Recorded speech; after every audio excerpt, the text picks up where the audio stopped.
안녕하세요. 손가락 복음 선교회 지휘자 강사입니다. 오신 것을 진심으로 환영하며 해피 바이블을 열어가도록 하겠습니다. 오늘 증거드릴 말씀의 제목은요. 223강 시온의 공의가 빛같이 라는 제목으로 하나님의 말씀을 나누어보는 시간을 갖도록 하겠습니다. 이사야 62장 1절을 보시면 나는 시온의 공의가 빛같이 예루살렘의 구원이 햇불같이 나타나도록 시온을 위하여 잠잠하지 아니하며 예루살렘을 위하여 쉬지 아니할 것인즉 이라고 기록되어 있습니다. 여기에서 보시면 시온의 공의가 빛같이 하시면서 예루살렘의 구원이 햇불같이 나타나도록 시온을 위하여 잠잠하지 아니한다는 것을 볼 때 예루살렘하고 시온은 밀접한 관계가 있습니다. 그래서 예루살렘을 위하여 쉬지 아니할 것인즉 했는데 여기에서 시온이 바로 예루살렘이라는 것을 알 수가 있습니다. 히브리서 12장 22절을 보시면 너희가 이른 곳은 시온산과 살아계신 하나님의 도성인 하늘의 예루살렘과 아까 이제 시온하고 예루살렘이 밀접한 관계라고 했죠. 근데 여기 시온산하고 예루살렘이 또 나왔습니다. 자세히 보시면 너희가 이른 곳은 시온산과 살아계신 하나님의 도성. 그래서 살아계신 하나님의 도성이 시온산이라는 것을 알 수가 있고요. 하늘의 예루살렘과 천만 천사가 이제 있는 곳이 예루살렘이라는 것을 알 수가 있습니다. 그래서 시온은 하나님의 도성이고요. 예루살렘도 하나님의 도성이라는 것을 알 수가 있습니다. 근데 이제 예루살렘은 이제 진리의 성읍이라고 했고요. 시온에 하나님께서 돌아오신다고 하셨습니다. 스가랴 8장 3절을 보시면 나 여호와가 말하노라 내가 시온에 돌아왔은즉 그래서 하나님께서 시온에 돌아오셨다고 하셨고요. 예루살렘 가운데 거하리니 그래서 예루살렘은 진리의 성읍이라고 했습니다. 그 예루살렘 가운데 거하시고 또 시온에 돌아오셨다는 것을 볼 때 시온이 바로 예루살렘이라는 것을 알 수가 있습니다.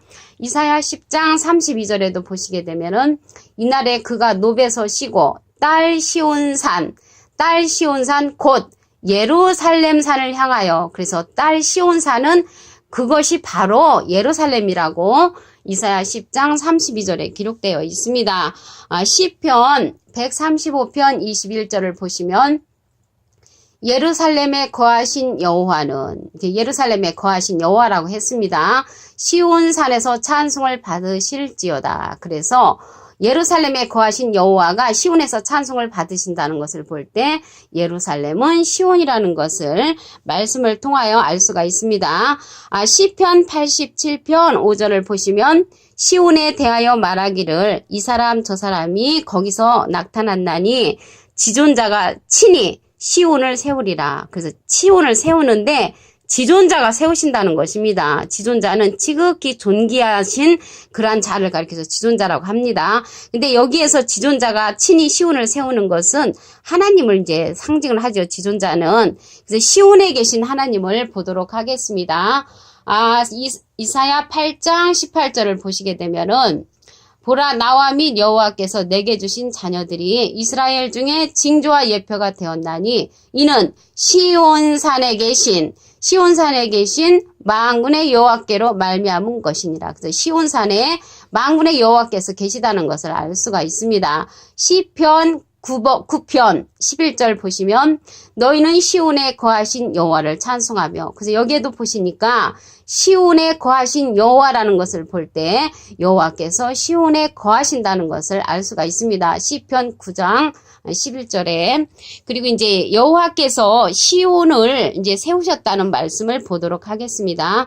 이사야 14장 32절 그 중간에서부터 보시게 되면은 여호와께서 시온을 세우셨으니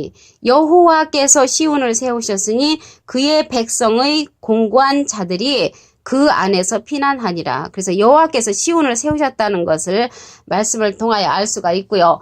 이사야 18장 7절에 보시게 되면은 그 밑에 부분에 만군의 여호와의 이름을 두신 곳 시온산에 이르리라. 그래서 시온산에 만군의 여호와 이름을 두셨다는 것을 알 수가 있습니다. 예레미야 51장 10절도 보시게 되면은 여호와께서 우리 의를 드러내셨으니 오라 시온에서 우리 하나님 여호와의 일을 선포하자. 그래서 하나님의 여호와의 일을 어디에서 선포한다고 했냐면은 시온에서 선포한다고 예레미야 51장 10절에 기록되어 있습니다. 예레미야 3장 14절에 보시게 되면은 시온으로 이제 데려오는 자가 있는데 그러한 자들을 많이 데려오는 것이 아니고 하나님께서 성읍에서 하나와 족속 중에서 둘을 택한다고 했습니다. 예레미야 3장 14절 그 밑에 부분에 보시게 되면은 성읍에서 하나와 족속 중에서 둘을 택하여 시온으로 데려오겠고 이렇게 말씀을 하셨습니다. 예레미야 51장 10절에 보시면 그곳에서 시온에서 우리 하나님 여호와를 이제 선포하신다고 그렇게 말씀을 하셨고요. 이사야 31장 4절 그 밑에 부분에도 보시게 되면은 나 만군의 여호와가 강림하여 시온산과 그 영후에서 싸울 것이며 라고 기록되어 있습니다. 왜 싸우겠습니까? 하나님의 그 시온을 향하여 예루살렘을 향하여 대적하는 자들이 많이 있다는 것을 알 수가 있습니다. 그리고 이제 시온을 이제 여호와께서 택하신다고 하셨고 영원히 쉴 곳이라고 하셨습니다. 시편 132편 13절을 보시면 여호와께서 시온을 택하시고 자기 거처를 삼고자 하여 이르시기를 이는 나의 영원히 쉴 곳이라 영원히 쉴 곳이라고 하시면서 내가 원한 일이라고 말씀을 하셨습니다. 시편 132편 13절에 시온을 택하시고 주님의 이제 하나님의 거처를 삼고 영원히 쉴 곳이 시온이라고 말씀을 하신 것을 알 수가 있습니다. 오늘요 시온의 공의가 빛같이 했는데 이 공의는 진리로 나타난다고 했습니다. 이사야 42장 3절을 보시면 상한 갈대를 꺾지 아니하며 꺼져가는 등불을 끄지 아니하고 진리로 공의를 베풀 것이며 그래서 여기 공의가 빛같이라고 했잖아요. 그래서 이 공의가 진리로 공의를 베푼다는 것입니다. 그래서 진리의 말씀으로 공의가 빛같이 나타나게끔 주님께서 행하신다는 것을 알 수가 있습니다.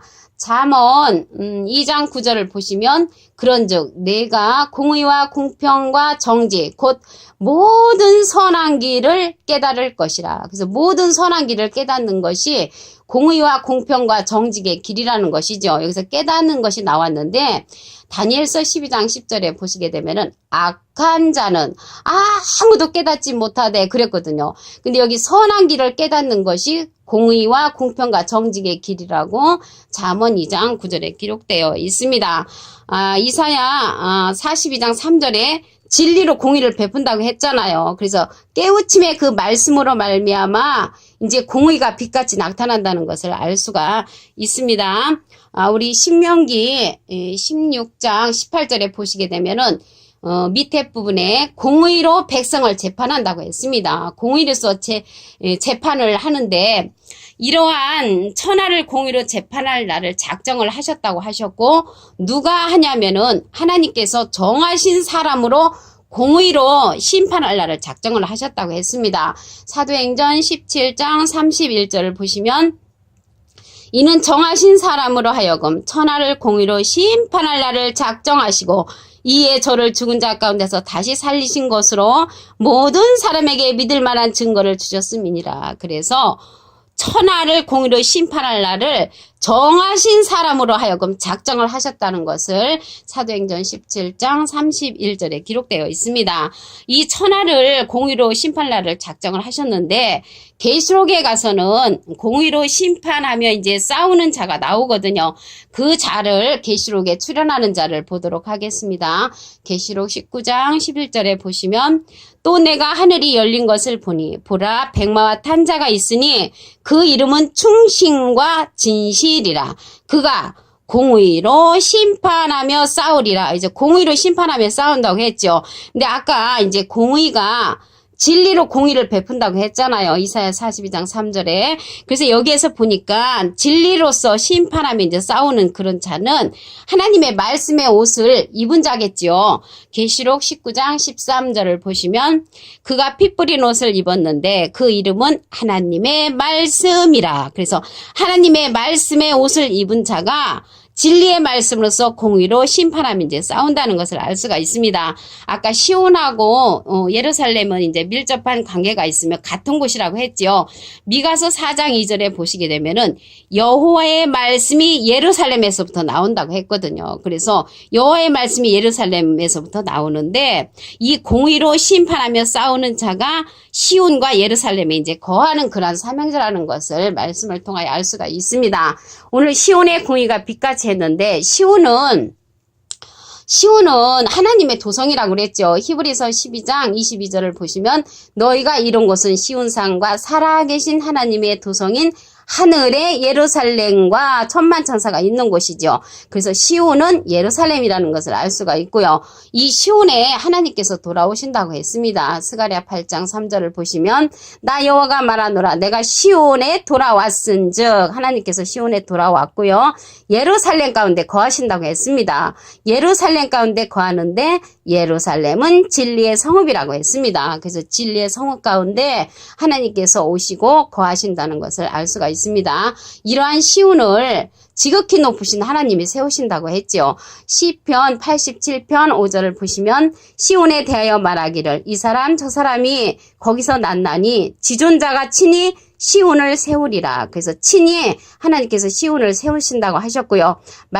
시온을 세우신다는 말씀을 보시면 이사야 14장 32절 중간에서부터 보시면 여호와께서 시온을 세우셨으니 그의 백성의 공고한 자들이 그 안에서 피난하니라. 그래서 여호와께서 시온을 세우셨다는 것을 알 수가 있고요. 또한 시온을 택하셨다고 했습니다. 시편 132편 13절을 보시면 여호와께서 시온을 택하시고 자기 거처를 삼고자 하여 이르시기를 이는 나의 영원히 쉴 곳이라. 그렇게 말씀하시면서 그 일을 갖다가 영원히 쉬는 곳이라고 하나님께서 원하신다고 말씀을 시편 132편 13절부터 14절에 기록되어 있습니다. 그리고 이제 진리로 이제 공의를 베푸신다고 했죠. 이사야 42장 3절을 보시면 상한 칼대를 꺾지 아니하며 꺼져가는 등불을 끄지 아니하고 진리로 공의를 베풀 것이며 진리는요. 요한복음 17장 17절을 보시면 저희를 진리로 거룩하게 하옵소서 아버지의 말씀은 진리니이다. 그래서 하나님의 말씀으로 공의를 베푼다는 것을 알 수가 있습니다. 예레미야 17장 31절에 보시게 되면은 천하를 공의로 심판할 날을 작정한다고 그랬죠. 사도행전 17장 31절 이는 정하신 사람으로 하여금 천하를 공의로 심판할 날을 작정하시고 이에 저를 죽은 자 가운데서 다시 살리신 것으로 모든 사람에게 믿을 만한 증거를 주셨다고 했습니다. 그래서 천하를 공의로 심판할 날을 정하신 사람이 하신다는 것을 알 수가 있고요. 이 정하신 사람이 계시록 19장 11절에는 백마와 탄자로 나타납니다. 계시록 19장 11절 보시면 또 내가 하늘이 열린 것을 보니 보라 백마와 탄자가 있으니 그 이름은 충신과 진실이라. 그가 공의로 심판하며 싸우리라. 그래서 공의로 심판하며 싸우는 자가 정하신 사람이라고 했죠. 사도행전 17장 31절에는 무엇 갖고 싸우냐면 하나님의 말씀의 옷을 입었기 때문에 진리의 말씀으로 싸운다는 것을 알 수가 있습니다. 계시록 19장 13절을 보시면 그가 피 뿌린 옷을 입었는데 그 이름은 하나님의 말씀이라 칭하더라. 그래서 하나님의 말씀 옷을 입었는데 피 뿌린 옷이라는 것이죠. 그 말씀이 예루살렘에서부터 여호와의 말씀이 나온다고 했습니다. 미가서 4장 2절의 말씀에 보시게 되면은 그래서 시온은요. 오늘 본문 말씀을 보시면 이사야 62장 1절에 나는 시온의 공의가 빛같이 시온은 이제 하나님이 살아계신 하나님의 도성이라고 그랬죠. 히브리서 12장 22절에 공의가 빛같이 예루살렘의 구원이 햇불같이 나타나도록 시온을 위하여 잠잠하지 아니하며 예루살렘을 위하여 쉬지 아니할 것인즉 이렇게 기록된 것을 볼 때 시온은 예루살렘이라는 것을 알 수가 있고요. 예루살렘에서 여호와의 말씀이 나온다고 미가서 4장 2절에 기록되어 있습니다. 그럼으로써 시온과 예루살렘은 밀접한 관계가 있으며 시온의 공의가 빛같이 빛난다는 것은 시온의 여호와의 이제 거처가 되는 그곳에서 진리의 말씀이 빛같이 발한다는 것입니다. 오늘 223강 시온의 공의가 빛같이라는 제목으로 하나님의 말씀을 상고해보는 시간을 가졌습니다. 감사합니다.